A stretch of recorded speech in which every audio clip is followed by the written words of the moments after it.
Good afternoon, everybody. We've got people slowly coming in. Thank you so much for joining. We want to make sure that we get a decent amount of number in before we start without waiting too long. So we're close on just over 30 people in the room now. We expect more to join a little bit in time. And welcome to the session. Well, we can safely say in South Africa it's afternoon, depending on where you're dialing from. So I'm joined by Ronel, and we are going to be co-hosting the webinar today. We're just going to give it a little bit more time. Ginger, welcome. Thank you so much for joining once again. It's always nice to see your name. I see a couple of familiar names, not faces yet, but thank you so much. So we're up to about 50 people now. We'll give it a little bit more time before we kick off. I think a quick introduction from our side before we jump into the content. So my name's Dion de Swart. I am one of the managing partners at APAG, or Africa People Advisory Group. And I am sitting in an absolutely gorgeous Cape Town today. Not the best day to be indoors. I quickly passed by the beach early on. And I'm going to briefly hand over to Ronel just to do an introduction from her side as well. Thank you, Dion. I'm Ronel Camacho. I'm on the South Africa side of Africa People Advisory Group. I'm also a managing partner there. And I am in the, let's call it busy Gauteng, Pretoria to be specific. It's slightly colder today than on another day, but lovely sunshine. So I would have also preferred to be outside. Thanks so much. So we've got more people joining, but I think in the interest of time, I would suggest that we kick off. We'll start with a little bit of a slow start. So I'm going to be co-hosting with Ronel today. We've got about an hour together, and I'm really hoping that you find value from the conversation that we'll have today. It is now, in fact, kind of thinking about it recently, our business turns 5. Next month on the 14th of November. So we've been going for a solid 5 years, and this is actually our 4th study that we've launched and that we've conducted across the continent. And I'm really excited to say that we do continue to grow on a year-to-year basis, typically with a big push towards the end of the survey cycle. So you can see on your screen, what we're talking about is employee experience, and this is our second report for EX, for Africa specifically. Just out of interest for people that have not been following us that long, in the first 2 years, we were really focused on new ways of working, trying to understand the impact of, the 4th industrial revolution. COVID was very much in the mix. Can we believe that that's kind of almost done and dusted at this point in time? And over the last 2 years, we've started moving more towards employee experience and understanding to what extent organizations and HR functions and people and culture functions are building an employee experience that can work for all employees in an organization. So a little bit about ourselves, just to introduce you, if you haven't heard about us before, we are Africa People Advisory Group. We really work across the continent, currently quite focused on South Africa as well as Sub-Saharan Africa, although we are also busy with a project in North Africa. We've done some work in Europe as well. And there are 3 things that we are really passionate about. We are very passionate about people. We are passionate about the profession of people and culture, human resources, whichever term you choose. And of course, we are very passionate about our continent. So we love going out, spending time with clients, getting to travel the continent, getting to meet people. If you aren't following us on LinkedIn already, please feel free to follow us and you can see part of our journey. Our presence, we are in South Africa, spread across the country. We've got Renee and George. We've got some people in Pretoria, in Cape Town and Johannesburg. We also have a person in Botswana, and then our most recent appointment is Stephen, that is based in Nairobi in Kenya. So we are really moving to the continent to make a difference. There's an African proverb that says it takes a village to raise a child. And I think we very early on in our evolution as an organization realized that if we really want to have the right kind of impact, going on our own is not going to be the right answer.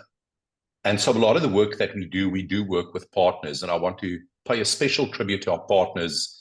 And I want to say our friends in many cases, that continue to support us on an annual basis. And feel free to reach out to us if you want to connect with any of these organizations. So just to quickly run through it, Rise and Learn. Rise and Learn, actually, I think next week, kick off their HR Symposium for East Africa. And ironically, or interestingly, they've got Dave Ulrich as one of the guest speakers. I think he'll be dialing in remotely. So we work with Emily, who's the Managing Director of Rise and Learn in Kenya. Global Career Company, they are an executive recruitment and talent firm out of the UK. Rupert Adcock does a lot of C-suite placements across the continent. Gibbs, of course, if you're in South Africa, and I think other parts of the continent, you will know that Gibbs is one of the leading business schools in South Africa, supporting other parts of the continent. Nomata Consulting, if you are on our WhatsApp group, and if you're not in the WhatsApp group, let us know. We've got a Pan-Africa WhatsApp group with about 850, 860 HR professionals. We'll post the link. I'll ask Oliver just to post the link in the chat. And the CEO, Samkelo, of course, does most of the posting on the WhatsApp group, always with thought-provoking content. And they are a diversity, inclusion, and belonging kind of agency that also works, actually quite a bit of work in Kenya, but also in South Africa. Sabano, very close friends of ours. We work quite closely with Sabano around things like job evaluation. Llewellyn, who's the CEO, always says that they are two actuaries that found HR more interesting than actuarial work. And they are based in Cape Town. Seamless HR, one of our newest partners. Seamless is a HR technology firm, and we're in a partnership with them, originally out of Nigeria, and they have a magnificent HR technology suite that we also market on their behalf. One of our newest partners, and I think one of the ones that really, really excited me this year, is the Institute of Human Resources Management out of Kenya. We have had tremendous support out of the IHRM towards the latter part of the project, and I really want to thank them personally for their involvement in the project. And because of the involvement, Kenya this year actually has the most participants in the survey, which is really, really exciting. Right seat, Denise and Celine are based out of Kigali in Rwanda. If you haven't been to Rwanda and you ever get the opportunity, grab it with both arms. What an amazing country to visit. And they are a local HR firm out of Kigali. Tsamereko, one of our new partners out of Botswana, or Artelian team. We also work quite closely with them. And then Stedman Global. Stedman Global is actually Rachel Dumba, a person that I met a couple of years ago, and we reconnected in Kampala about 2 years ago. And they are actually a management and HR consulting firm out of Uganda, but operating across the continent. So I really want to pay a special tribute to our partners that helped us to kind of get the numbers that we did this year. In terms of a broad agenda for the day, I'll talk a little bit about the research journey, a little bit of background to the study, not too much. It's a little bit of statistics. I'll talk about a model that we've developed last year around embedding or creating an employee experience journey for your organization. And then myself and Renelle will kind of split some of the trends. We've given her the bulk of the trends to get into the meat, to get into some of the statistics and talk about what some of the key findings are. And then, of course, she will also close out with closing remarks. The webinar will be available from tomorrow, so we will send it out to any person that is registered. And that will be a link to the presentation, but also a link to our website to download the report. This for us is an investment in the continent. This is not an endeavor for us commercially, to try and make lots of money. This really is our investment into the continent to make sure that we can create the right kind of thought leadership for companies out there operating. So the report will be downloadable from tomorrow, and it is free of charge, absolutely no cost to be able to download it. It's quite a nice bedtime read for those that might be interested. I want to talk a little bit about our journey to date, but I want to take a little bit of a step back in time before we start. And I think a lot of people still struggle to understand what is this thing called employee experience. And I'm a very, very big supporter of Jacob Morgan, who's the gentleman that we're going to share a short video of. And Jacob Morgan will give us a bit of an introduction into EX before I take back again. Just a thumbs up from everybody just to confirm that the sound is working as I transition to the video. What is employee experience? What does that actually mean? Well, it's actually quite simple. For every single organization and for every single employee that works with and for you, employee experience is a combination of three things. Three environments that you can control and shape and design for. In fact, if there's anything that you remember from what I say, just have it be this. It's the employee experience equation. Employee experience is a combination of three environments: culture, technology, and space. Culture, technology, and space. These are the three things that you can design for. These are the three things that you can shape and control and build to create great experiences for your people. Now, underneath these, there are a couple different elements. There are 10 things for culture, 4 things for space, and there are 3 things for technology. So there are some sub-themes there, but broadly speaking, these are the 3 buckets, the 3 environments that you need to be aware of that you can control and design and shape. Now, I want you to think of a time during your career when you worked for an organization and you hated your job. And you quit and you went to go work for another company. Chances are the company was in the same geographic location, same industry, same company size, you're doing the same type of work, your commute might be the same. Now all of a sudden you love your job. What changed? It's similar company, same industry, you're doing the same type of work. So what changed? Why do you love this new company and you didn't like the other one? It's because of your experience. It's because of the culture, the technology, and the space.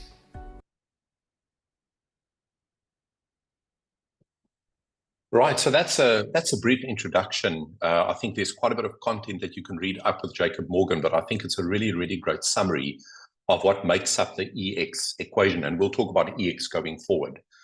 I've given some thought to, the way that we would define employee experience, and that's really by comparing what used to be a traditional workplace with a modern workplace.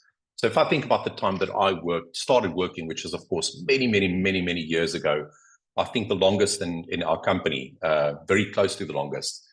And when I started working, we had very clear demarcation between managers and employees. And the big thing is that people kind of respected that. They accepted that we're employees, these are managers, we sit at different levels, the way that we engage, what we are allowed, the benefits that we have are vastly different. We had many levels of hierarchy. And when we do our job evaluation work, we still find lots of organizations with lots of hierarchy, tenure-based systems where you get promoted, not for what you contribute, but how long you've been there. Very cumbersome HR processes with lots of papers and lots of forms. I was in a position as HR executive for an insurance company for Africa for 5 years. And when I think back about that time period, the one regret that I have about that job is that I over-engineered the HR function. I created a lot of red tape, a lot of bureaucracy, and I think I've learned from that experience, and I hope many other people will as well. Of course, the good old days, we had formal offices with lots of travel time to get to office and back. And the focus of the company was on profits and clients, sometimes on clients and profits, depending on where the business was headed. And we worked to live. And what we mean by that is that I earned a salary so that I can have lots of fun over the weekend, right? So it was a means in order to gather revenue or income. When we start looking at the way that workplaces have changed, especially over the last kind of 5-6 years, leaders are now there to enable and support employees to be their best. And employees are free to challenge and engage. That is the ideal workplace that we're looking for, is where you are able to challenge and engage and disagree. We definitely these days have a lot flatter structures, and we are finding a lot more organizations introduce simplicity, online processes, a lot more streamlined, and very importantly, designed with the employee in mind. Hybrid working and flexible schedules allow employees to manage, help them manage their work life and their work-life balance and work-life integration. And employees are enablers of a positive client experience, and that leads to profit. So what we often find these days, the focus is on the employee as an enabler to the success of the organization. Are we living to work yet? So are we able to integrate, have lots of fun in our work? I'm not sure there. I think if we look at the research, I'm not sure we're there yet. I'm in a very privileged position. I was thinking about it last week. When I start thinking about work on a Monday, on a Sunday evening, there's no blues whatsoever. For me, it's an easy transition to Monday morning. I don't regret getting up. I get up early to start. And I think a lot of people are not yet at the position where they can say that they actually live to work. So if you think about employee experience, which, as I mentioned, a lot of people don't always understand, for me, it's not a process or a practice. It's a leadership and a cultural mindset to design and deliver the experience that employees have from the perspective of an employee based on what is important to them. And keep in mind that what is important to me, what is important to Ronel, what is important to Oliver could also differ. So our key theme for this year is we want to support organizations to embed an employee experience with impact in Africa-based organizations. Last year, we produced a model. What we want you to do is to take that model and to start working with it more robustly. A little bit of background to the study. Last year, we introduced an employee view to also balance the view that we get from employers. And I'll talk a little bit more about the employee view, which we've created a bit more robustness in this year. But it's important for us to get a view from employers and from employees. I want to focus on the right-hand side. This year, we had 244 individual participants that completed the survey. They represented 221 companies. So in certain cases, and I've got to say a special thanks to Anne Corano from Jubilee in Kenya. We had a lot of participation from Jubilee across multiple countries. They would count as one group company. That's the 221. They came from 21 countries and 30 industries. So we are already starting to grow across the continent as a very, very credible source of data. Lots of stats on the page. The one that I want to focus on, as I've mentioned already, traditionally, every year to date, South Africa has had the most participants. But this year, asante sana to our colleagues from Kenya, they are the top contributor with 32% of participants coming from Kenya. So it's a really, really exciting time for us. I've kind of seen South Africa drop back. Actually, South Africa hasn't dropped back. Kenya's just picked up. Good representation from Nigeria, 11%, Zimbabwe, 8%, Uganda, 4%, and then a number of other countries make up the remaining 18%.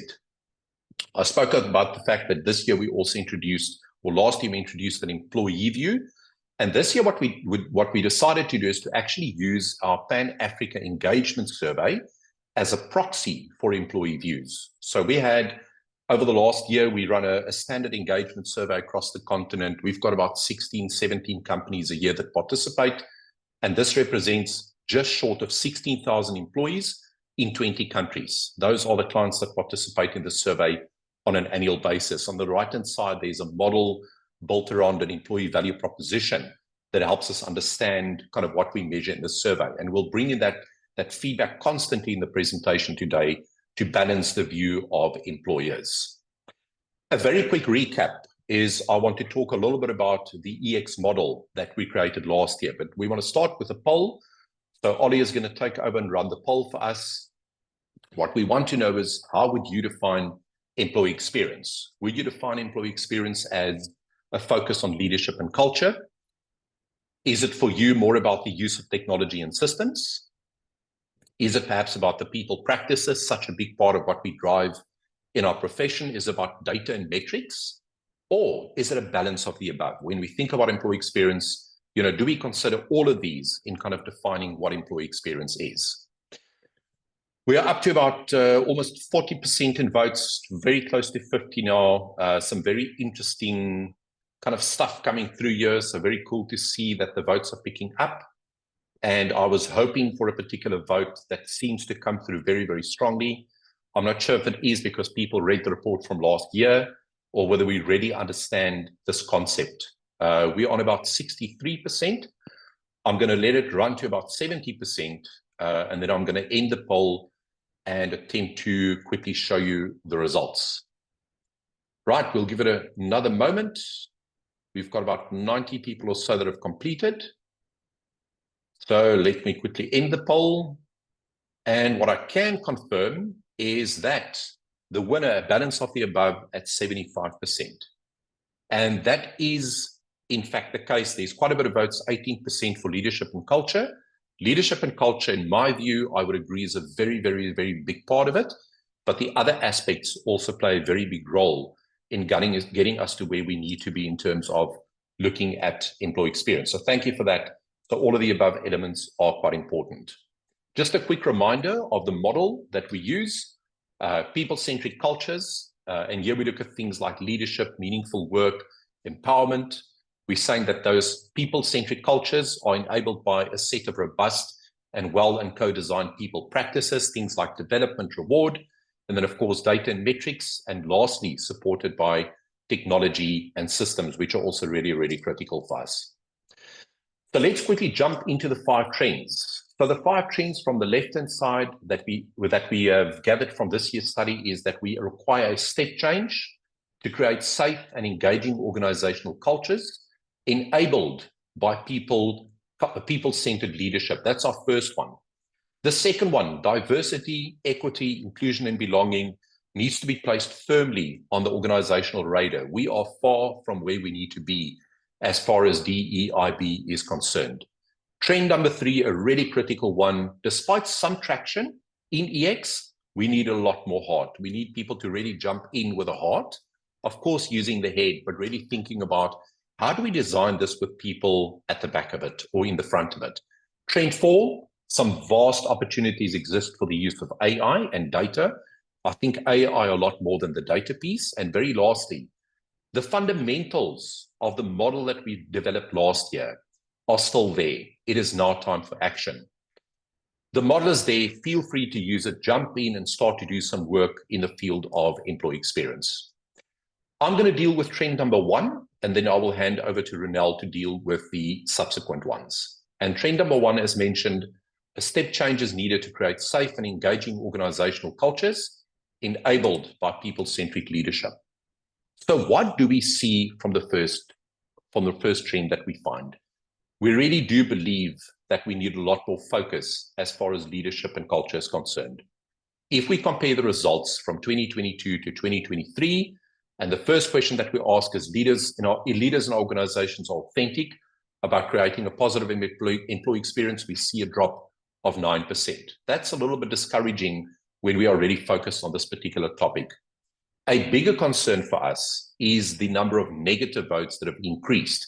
So on the same question, we've seen an increase from 2 to 8% of companies that say that we actually strongly disagree that leaders are focused on creating a positive work environment. Our organizational cultures allow for people to experiment, innovate, and fail, a small drop of 4%. And what is encouraging to see is the cross-functional collaboration, which has gone from 69 to 74. So we have some work to do in this regard. It is, however, reassuring to see that employees are enabled to deliver. So they've got access to information, they've got access to the right tools. We've seen an increase of 10% from 2023 to 75% in 2024. So despite the fact that we're not necessarily creating the right kind of environment, people are enabled to deliver. And when we start bringing in the employee engagement survey, what we are seeing the voice of the employee support this, 80% in terms of we are unable to deliver. So it really corroborates the feedback from our survey. When we then start moving on to the next item, we want to talk a little bit about psychological safety. So Ollie is going to launch this poll for us. We want your personal, confidential view. Do you experience psychological safety in your company? Just to define what psychological safety is, do you feel free to speak up without fear of victimization or consequence for yourself?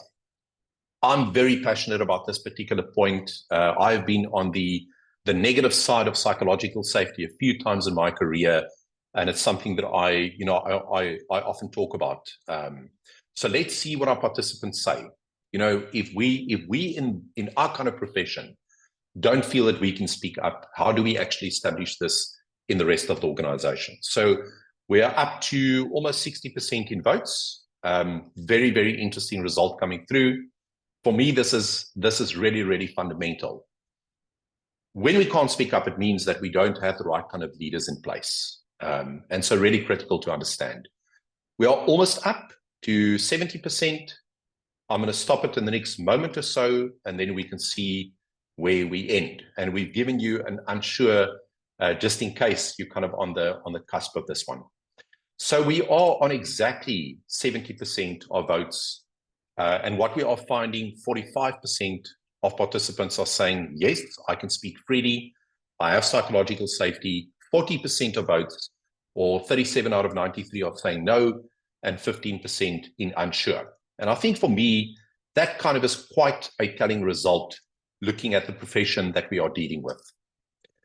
Now let's talk about a definition. I really love this definition. So Amy Edmondson, who's a Harvard Business School professor, says it's the felt permission for candor. I really love that. It means that I know without thinking about it, that I can speak up without fear.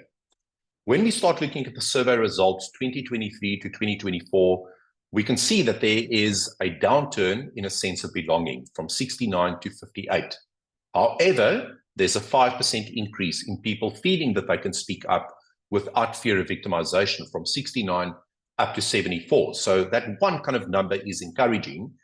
But when you look at the bottom one, which we didn't measure last year, employees in our organization take risks without fear of negative consequence for their career, only 31%. So it's a little bit of a mixed bag. Definitely more work required around understanding and then driving psychological safety, which I firmly believe is in the form of leaders. Now, we have introduced a brand new concept into the survey this year, and I want to thank our friends at Sabano, Llewellyn and Etienne, for supporting us with the Sabano culture tool. We are doing quite a bit of work in the space of organizational culture, and this is our preferred tool that we use. So what Llewellyn and Etienne at Sabano has done is they've developed a model for measuring culture by looking at the values in an organization. And what they then do is when we deploy the survey to organizations, we then plot that particular culture across a number of cultural constructs. On the left-hand side, you find a culture that is considered to be toxic. You can see some of the values that show up there. These kind of cultures are typically quite unsafe to be in. The next part of the culture is then considered rigid. Rigid, we see an approach that is very cautious. Rigid is not necessarily bad. It really depends on where the company is at, where the life cycle is at. So there are parts of rigid that might be important at certain times. A good culture is one where we find a lot of optimism. A great culture is where we are very integrated. Teams work well together. We integrate it from a company culture perspective. And where we want to ideally be is inspired, and that is endearing. That means we look at the greater good. We look at our community and at our environment from a true intention perspective. So any organization will then have a number of votes across all of these dimensions. What we want to do is to make sure that we don't have too many votes on the left-hand side and more votes on the right-hand side. So what we did this year is we actually asked every single participant in the survey to start plotting their own perspective on their culture through this tool. We had 242 votes, individual votes in total through the survey. And what we found is if you look at the grayed out or the lighter area, the 15%, that is where we found the number of votes for toxic through participants in the survey. So 15% in toxic, we found 20% in rigid, we found 28% in good, 24% in great, and 13% in endearing. That is looking at current culture.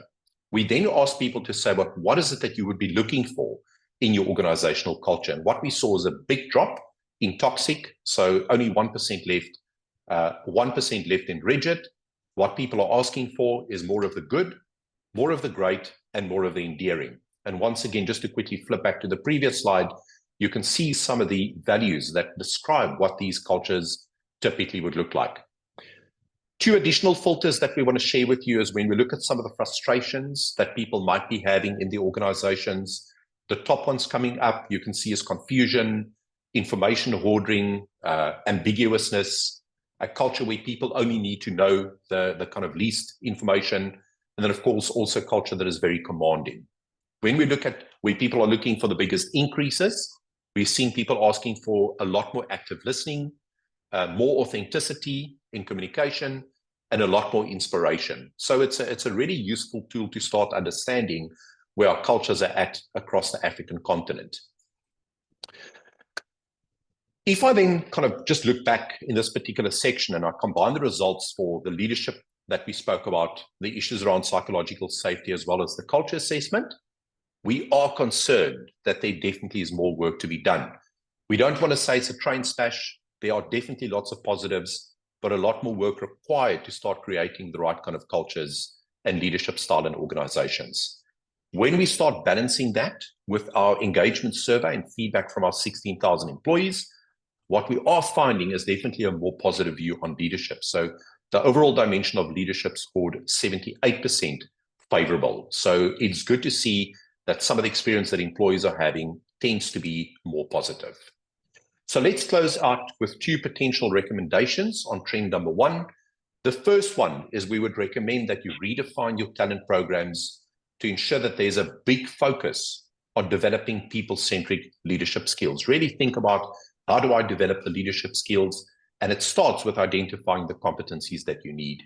The second one is be very deliberate about measuring and cultivating your organizational culture. My view, we in HR, we don't own the culture, but we are the custodians to make leaders aware of where the culture is and to then help them course correct.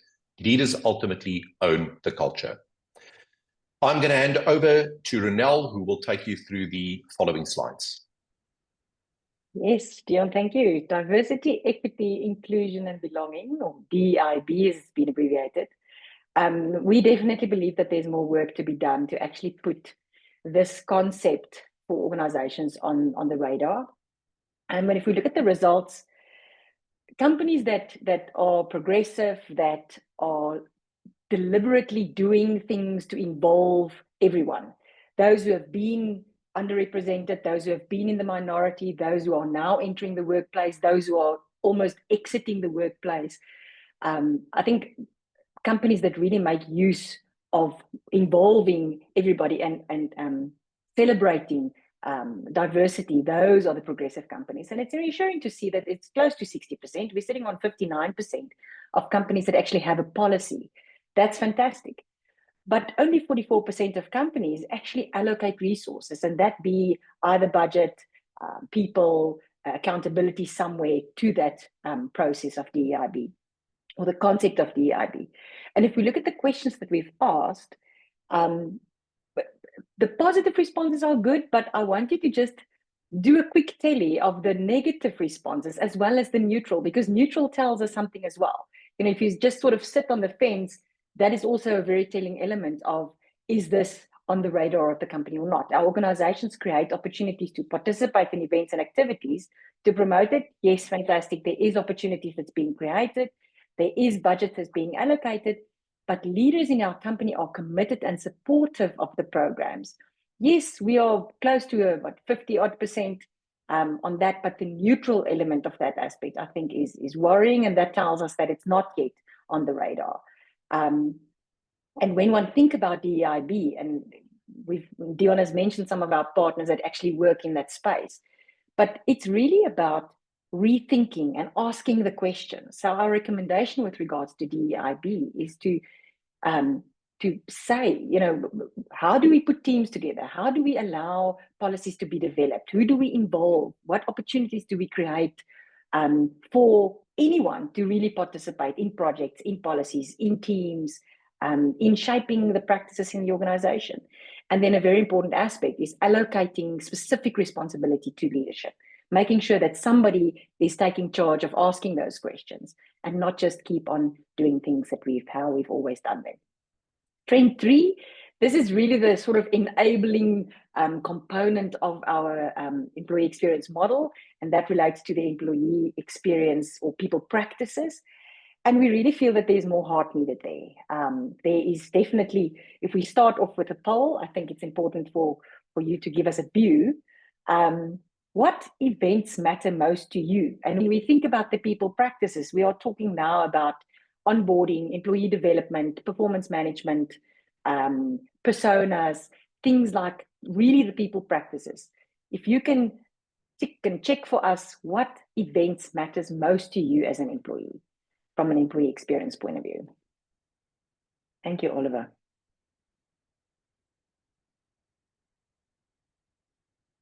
Let's see if you give us the same result as what the survey gave us. Recruitment, high up there. Personal development, always a winner. Meaningful chats. Development stays on top. It's very reassuring to see people's aspiration for growth and development, and you know that has an impact on their experience. I think it's a very telling vote. We're approaching around 60% participation.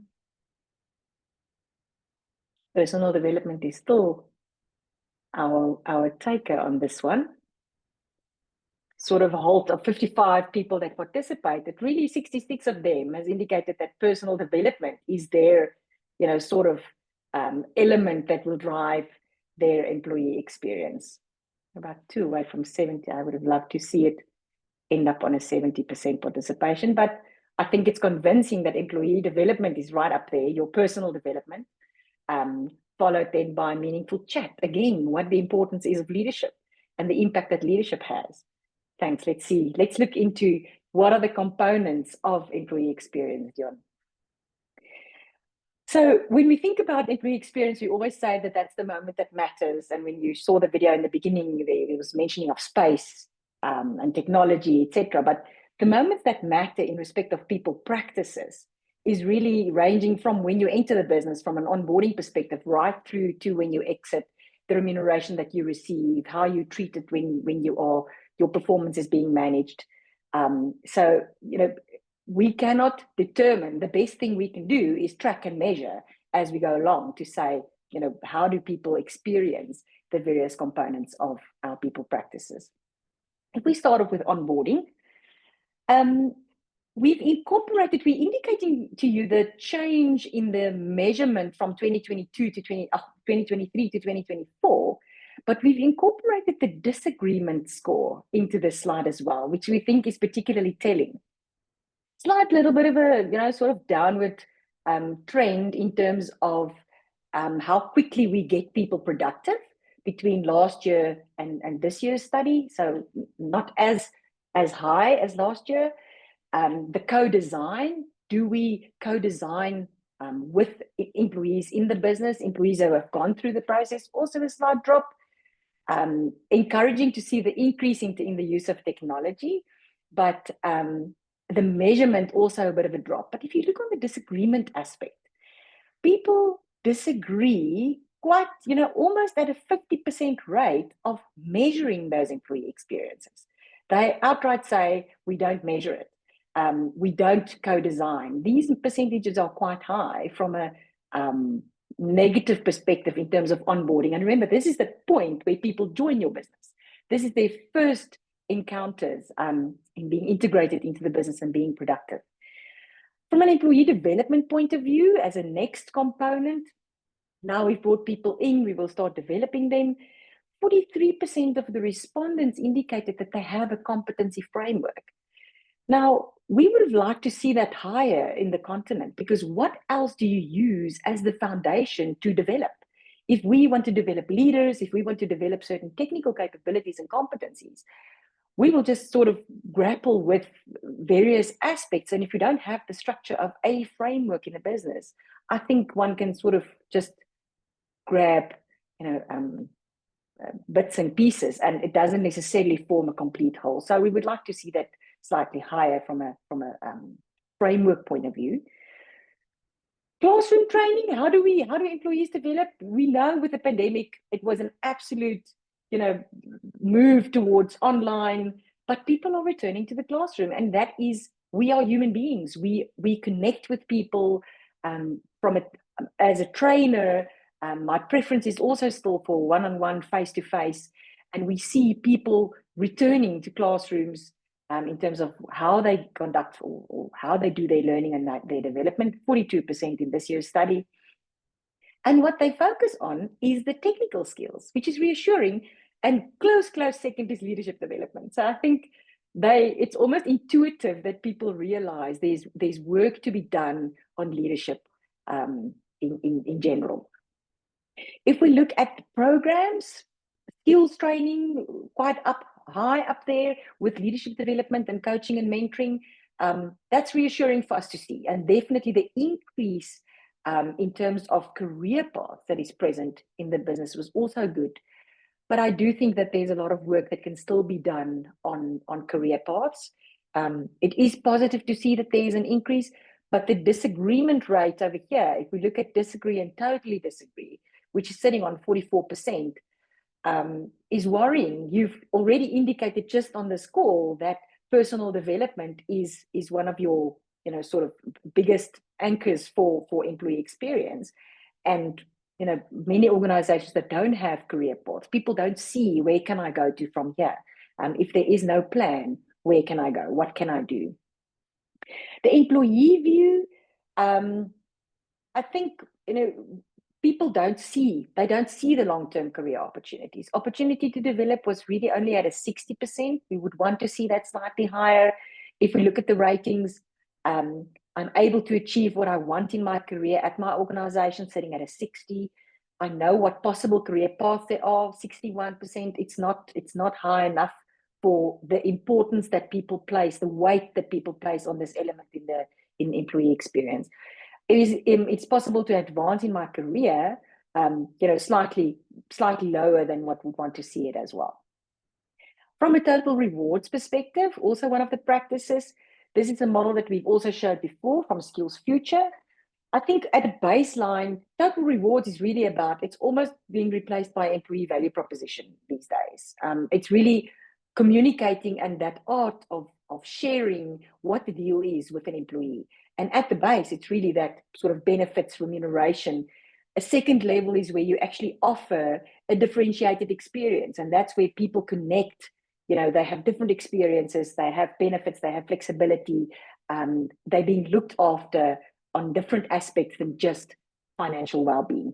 And at the highest end of total reward really is where people connect on an emotional level. So they have meaningful work, they commit, or they connect with the why of the organization.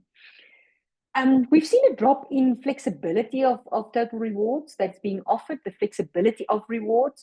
But I think it's also a loaded question, and we have to be mindful that even though companies don't necessarily offer as much flexibility, we've also asked about equity and we've asked about transparency. We know across Africa our rates about equality and equity is not great, and I think it's coming through in this score with a drop in the flexibility score. Job evaluation as the foundation for managing remuneration or reward is critical component for us. We've just put one of the methodologies that we prefer to use. It's the engage methodology, looking at various grids or factors that actually influences the sort of assessment of jobs relative to one another, so that you can see how do they actually stack up to one another. This is critical for us, and 56% of the companies participating indicated that they actually have some kind of a methodology to systematically and consistently measure and assess the relativity of jobs. Grades can then be used to actually determine pay, because that enables you to determine some form of a market reference for pay and salaries, which will again influence the fairness and the competitiveness of salaries. What we are a little bit worried about is there are organizations that don't ever review once they have done a job evaluation and they have implemented a grade structure. We would want to see more, but it is reassuring to see that there are some that actually between 1 and 5 years relook at those jobs. But at the rate that we are seeing restructures and org changes, we need to up that and ensure that we review job grades more frequently. If you look at the employee view in respect of rewards, yes, it is true, it never scores high. I don't know of a company that can tell me that their remuneration component on employee engagement has scored the highest. But the art is often in the communication. It is in having the facts in terms of the benchmarks, how competitive are you, and having a sound base that you actually link the management of that remuneration to. Not happy people only on a 50% favorable response. So yeah, Dion, you are chasing me. You are really putting pressure. But I do believe that you have read the detail, and you will also see the detail in the report. Employee wellness was really at a high in 2021-22, just post the pandemic. And I think globally, it is still, we now see dedicated months of employee, mental well-being and things like that. So it has quietened down, somewhat, but it is reassuring to see that there are 64% of respondents in this year's study that actually have a strategy. It has dropped slightly But I think the hype is sort of over. But what is encouraging as well is that the programs cover a wide variety. It covers physical, mental, emotional, financial. It covers the whole spectrum of employee well-being. I think the question that we always get with our clients is, when we have an employee assistance program, if the stats are high, is it good or bad? Do you want people to participate in assistance programs and know about it, or do you just want it to be silent and you don't know that there's, what the extent of well-being is in your organization? In terms of working places, hybrid working, very well established, we believe. We're close to 50% of companies that have now implemented a hybrid work schedule. It's really hard to think that before COVID, it wasn't even considered to work from home. It was not a principle. But now across the continent and the participating companies, we're really close to 50% of people that have actually implemented hybrid work. We know that there will be job categories and levels that cannot work from home. But it is reassuring. In South Africa, and specifically in the client base that I'm active in, I do see a very big trend of people required back at the office, which is surprising because those same companies have reported good performance, increase in productivity, increase in results with the, when it was working from home. But I do think the impact on culture is actually, it's people need connectedness and they need connectivity with other people. Employee engagement, if we look at that measure, it's a slight drop from 2023. Do you measure? No, it's a slight drop. It is still being measured, but there is a bit of a drop.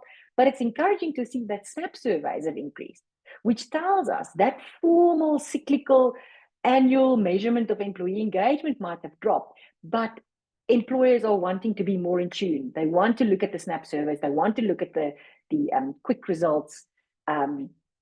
But a little bit disencouraging to look at leaders, that there's a drop in leaders being scored on employee engagement and tracking how their influence on employee engagement. Yep, definitely slippery slope. If we look at how it ties back to leadership, there is an increase in the percentage of leaders who are perceived to not be committed to working with the results of engagement surveys. And this is worrying. If a third of companies or participants are saying our leadership are not committed to work with these numbers, then rather not assess it at all. I think one can do more damage than with having results and not doing anything with it, especially if people have if they've experienced psychological safety and they were candid enough to open up, and you don't do anything with the results and you're not committed to make improvements. It's worrying that number is increasing. Employee awareness or the awareness of employee experience across Africa. Has your organization formally adopted the concept? Slight downward. We're still in a third of participants having adopted the concept of employee experience. Does someone in the HR team have formal accountability to drive it? Up. So it's encouraging to see that someone is taking charge and taking accountability and control to drive it. But I think we need more representation. Yes, senior leadership is there. It's on 26%, who is part of that sort of group that drives it. There are some involvement from operations, some involvement from HR, but it cannot be, not HR finance, it cannot be an HR-dominated team, as long as we get participants from across other functions as well to drive that process. Just before you start the video, Dion, I was very happy to see that we are almost on 50% of participants now being familiar with the term employee personas. It was, when we first raised the term in one of the surveys to say, do you know what an employee persona is? The numbers were quite high in terms of, no, I don't have a clue. And actually we are on 47% of people that know what it is. They don't necessarily use it when they design the employee experience, but let's have a look at how we can view employee personas. What does it actually mean? In the workplace, we have different ways of being productive. Some of us are more productive while interacting with a lot of people. while others may be more productive working alone. With so many different personalities to cater to, how can our companies or our managers use technology to keep us more engaged? A solution is through understanding people and what makes them different. Identifying workplace personas can help increase employee productivity by breaking down the ways we may feel success or failure. Here is an example. Meg is an achiever. Meg views it as a success when she can outperform and over-deliver on expectations. Meg considers it a failure when she is given mundane tasks or receives unconstructive criticism. An achiever is always looking for ways to stand out and be better. Meg could be even more productive with a tool that tells her what she is doing well and what she can improve on. This desire can be linked to a technological capability, such as a performance management software. Personas can be adjusted to fit different work environments and cultures with different frameworks. For instance, we can approach workplace personas as a matrix. Each job role as columns can be broken down into different personas as rows. In the end, by understanding what each persona perceives as success or failure, you can take the next steps to derive the organizational practices that enable employee productivity. I think just by understanding that there is various personas is a big step in putting DEIB on the organizational agenda and the radar. So yes, 23% of participants use employee personas when they develop the employee experience. I think it can definitely increase. One must be mindful of, the fact that there is different generations entering the workplace. They are still a big component of baby boomers, which is categorized differently as different personas from the new personas entering the workplace at the moment. It is up from 2023, but we would like to see it more. And like I've said, we're almost on 50% of participants that's actually aware of the concept of personas. So we are definitely moving in the right direction. When the employee view, we look at it, and this is why it's actually a very positive measure. The employee experience or the core engagement measure in our engagement survey, 81% favorable. I'm satisfied to work in my organization. I choose to do more than what is expected, or 94%. That's fantastic. I would recommend my organization 82% sort of net promoter almost measure there. If offered the same package elsewhere, I will stay with my organization. Slightly lower because it's touching on remuneration again, but working for my organization makes me feel proud. These are good measures, which tells us organizations are on the right track. We just need a little bit more heart. Performance management, one of my absolute favorites and big projects. It has done almost a 360, sort of revolution in terms of the concept from when people said stop it completely up to no, it's back. We want to measure performance, and it's important. Forced ranking, there's a little bit of a decline in the use of forced ranking. The combining conversations of performance and development has reduced somewhat. And this is at the same time when the use of technology is increased. And I think also a slight drop in the engaging, fewer participants in the survey reported the process is ongoing and engaging. I'm worried that we are bringing in technology at the cost of the human process. And we can't, and that's why we say, just do not lose the heart in this process. Do not lose the focus on development, the continuous engagement when you bring in technology. Yes, it needs to be simple. It needs to be ongoing. It needs to be enabled by technology, but it's still a human process. We cannot neglect that. Some more specific measures. Forced ranking, we've indicated. I just want to focus on the last one in the right-hand side of that slide. Our approach includes team-based key performance indicators, very high, which is great, but multi-rater feedback. I think in terms of the 360-degree assessment to measure the impact of behavior, we must actually turn around the arrow. It's downward, but it should be up. We will fix that. So improvement in the 360 measurement, which is also great because that tells us that we are still looking at behavior. We are not measuring and managing performance at the cost of culture. We also asked around the cascading aspect of KPIs. 66% of respondents report that the company scorecard actually are represented in their executive scorecard. So we start right at the top. This is encouraging to see. And also 67% of respondents reported that they can actually see the cascading of objectives in executives, senior leadership down to teams, which tells us where it's implemented, where performance management is implemented, it's actually done in the right way, starting at the top and cascading objectives down. Through the employee lens, meaningful work, when we measure this on the engagement survey, it really doesn't necessarily boil down to the performance management practices, but things like I'm clear about how my job contributes, 96%, it's rated very high.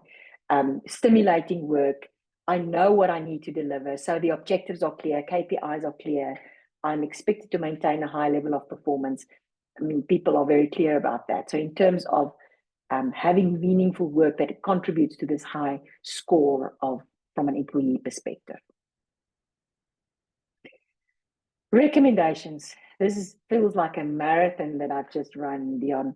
But if I just run through them, these are the practices that we've covered. From an onboarding perspective, gather more data. I think there's a little bit of a downward trend there, and especially that increase in the disagreement to some of those positive aspects that we've raised. Make sure that you gather data as often as possible and involve current people, involve people from internal to co-design those practices. Development, making sure that you have a targeted competency framework that is comprehensive enough to cover leadership, technical and behavioral competencies, because that is your map, that is your guide when you do your development. From a reward perspective, bring in job evaluation, make sure your foundation is solid, make sure you apply the same rules consistently, and make sure that you can tell the story. Be able to communicate that offering and that deal to that individual, which is broader than just a financial reward. Employee wellness, I think measurement there is critical. Yes, people have policies, but make sure that you track it. Use the data on leave, on the use of programs, employee engagement and employee experience. Use measurement to actually start building a case. There is sufficient research of what a positive employee experience contributes to the bottom line, how it contributes to the return for the business and stakeholder gains. And from a performance management perspective, keep on doing it on an ongoing, at least 4 times a year. You cannot do performance management twice a year. You cannot do it once a year, and make sure that you incorporate development into those conversations. From a recommendation. Thank you so much. Thanks, Ronelle. I'm going to jump over and just close the last 2. I think we've got like 2 minutes left. So the 4th trend, quite a short one, is really about the use of artificial intelligence and data in HR. And the key finding for us here is that only 13% of HR functions have formally adopted the use of AI. That for me is a big concern. It's a really massive opportunity. I think what we've learned is that you can't just use AI and kind of pass it on as the truth. You've got to curate it, you've got to review it. But I think a big opportunity for us to use AI a lot more. And where organizations are using it on the right-hand side, you can see they use it for things like performance management, preparation of reports, attendance management. So definitely lots of opportunity to increase the use of AI. From a data perspective, what we want to know is, are you regularly gathering data to understand EX a little bit better, to improve EX? And what we've seen is kind of a bunch of arrows going down. So organizations are encouraged right throughout the employee life cycle, through the moments that matter, to make sure that they are gathering data to understand where employees are at and what the needs are. Key thing here from a recommendation perspective, make sure that you develop a policy around the use of AI for HR, start playing around it and experimenting. And very importantly is, if you start looking at the data side, is to gather data right throughout the employee life cycle around the moments that matter. The very last one, I think, for us is probably more observation and a call to action than it is a particular trend. And that is really saying that the fundamentals of the model that we created last year are sound. It is now time for action. So we encourage companies to take the model, take the research, and to start to work with it in a lot more detail. I'm going to ask Ronelle to close out with a couple of closing remarks. Over to you. Thanks, Ronelle. sorry. I see a couple of questions that's popped up. In what must we now go do? You know, what are the top 3 things? What are the top 5 things that we can go and do? And I think if we just look at this and we say, we know how critical leadership is and the culture, you know, in this whole process of employee experience, make sure that you have your leadership competencies to the T, have a framework in place that will start developing leaders in people-centric and develop people-centric cultures. Be very intentional about measuring culture and then obviously acting on it, you know, like Dion has indicated, course correcting.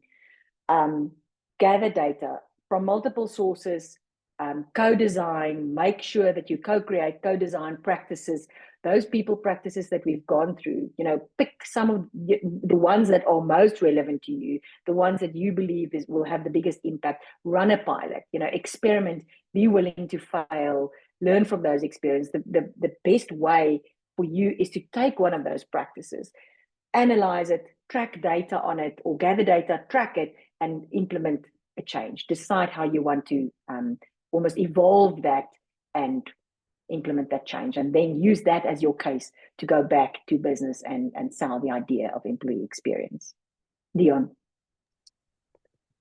Excellent. Thank you so much. So I think just in closing, we would encourage you to follow our LinkedIn page. Also feel free to join the WhatsApp group. I know that Ollie has posted the link in the group. We've got quite a number of questions, and I'm also aware that we have run out of time. So what I would suggest we do, Ollie, is that we actually answer the questions offline and maybe just pop it with an email. If you can just maybe make sure that we've got all the questions, then we are happy to provide a couple of written answers perhaps tomorrow when we send out the link. So I think from our side, thank you very much for making the session. We are really encouraged by the level of participation, and please connect with us on the socials. Thank you so much for your time. Thanks, Ronelle. Thank you. Thanks, Dion.